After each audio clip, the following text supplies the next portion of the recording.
Hi, welcome back to Sands Road. Sorry there's not been a video lately, but been a bit busy doing lots of other things and work on the layouts painfully slow. We're moving on now. We're going to put in some more scenic detail and raise the actual profile. We've been working in the far corner.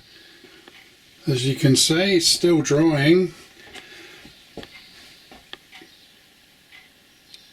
Using expanded foam or Celotex or whatever you like to call it, and shaping it with just ordinary carving knives, and using a builder's PVA, which tends to be slightly stronger than the stuff that you buy in the other shops that are in smaller quantities. Been using a mini dehumidifier which takes a lot of the moisture out of the atmosphere, available at local stores for a small amount of money. The cardboard at the back that's up against the scenery, they're removable, so there's a bit of a gap there when they do come out, but it makes it a lot easier to get the backboards off, which are only held on by magnets should I want to change them any time. As I say, I've been using PVA. It's taken quite a long time to cure, but once it's there it'll be fine. There is a ridge between the first layer and the second, so I'll be using a masking tape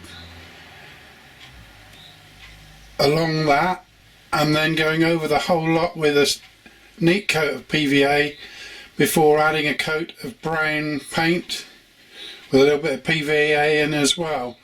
After that you should have a really hard shell, hopefully.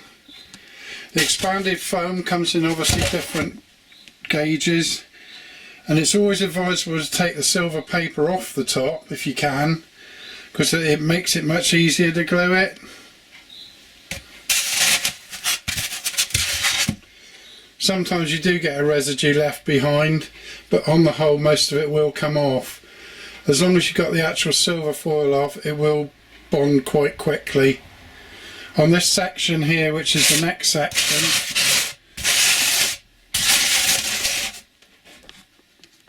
I should be using the same method, but probably use something like no nails or a contact adhesive just to get it started, seeing it's a bigger area. And then build it up from that.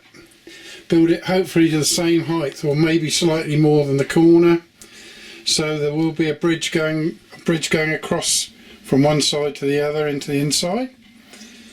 And yeah, I think that's about it at the moment. I'll carry on and update this as I progress. Thanks very much for watching. Hi and welcome back. We've now formed our land mass here on this side, which would come down to this end and hopefully into like a town scene.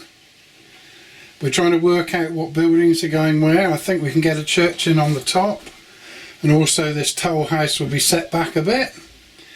It's all been glued and it's all hard and fast now, so it's just a case of carving it out a bit like the back scene, a bit at a time. It's difficult to put it back, so you have to go slowly. There will be some sheer drops almost around the back edge where it goes round on the rail side. The coach test, we've done that, and the coach does run all the way around. And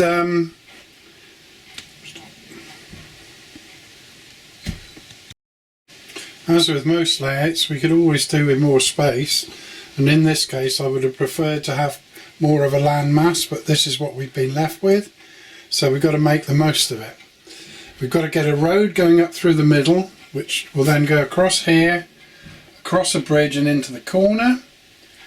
The church will probably just be put at an angle. It's hard to tell at the moment, with a small graveyard, fencing round or walls, and there may be some other farm type things on the top here as well.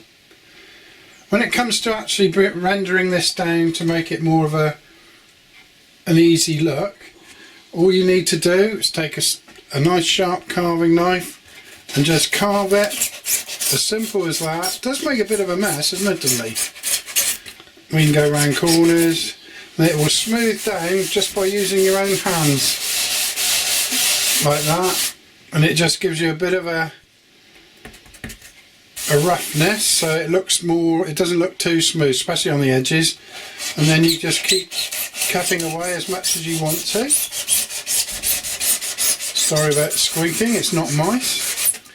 Like so. And then as long as you just reduce off the sharp edges, the rest of it will be taken up with SCENIC materials. Like that.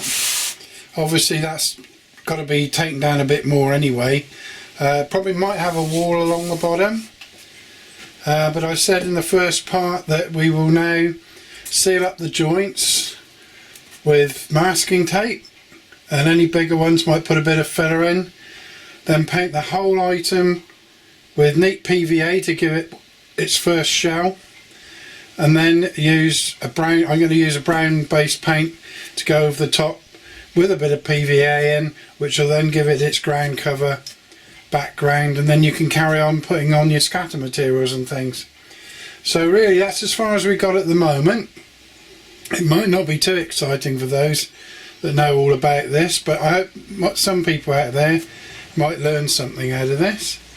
These bits and pieces came from the local builder, so it hasn't cost me anything at all, left over from jobs. And I'm sure there are builders out there that you can find that give you bits and pieces as well. I thank you very much for viewing this video, and we'll be back when we've completed the actual cutting down before we put anything else on the top. Thanks very much for watching. Thanks for all the new subscribers, and hopefully a bit more exciting next time. Thank you. Hi, just a quick add-on. Managed to smooth some of the sharp edges out, make some carved impressions into the sides so it looks like hills. The toll house is set a little bit further back. I think that's going to be in the right position now. We've opened a way up to the top for cars to go to the church, and then on and across the bridge. I think the church is going to go in this position with a graveyard and some car parking. I haven't done the back of this yet, and I've still got a lot to do on the front, whittling it away to make it resemble something that's a little bit more realistic. Anyway, that's all for now. Thanks for watching. Cheers.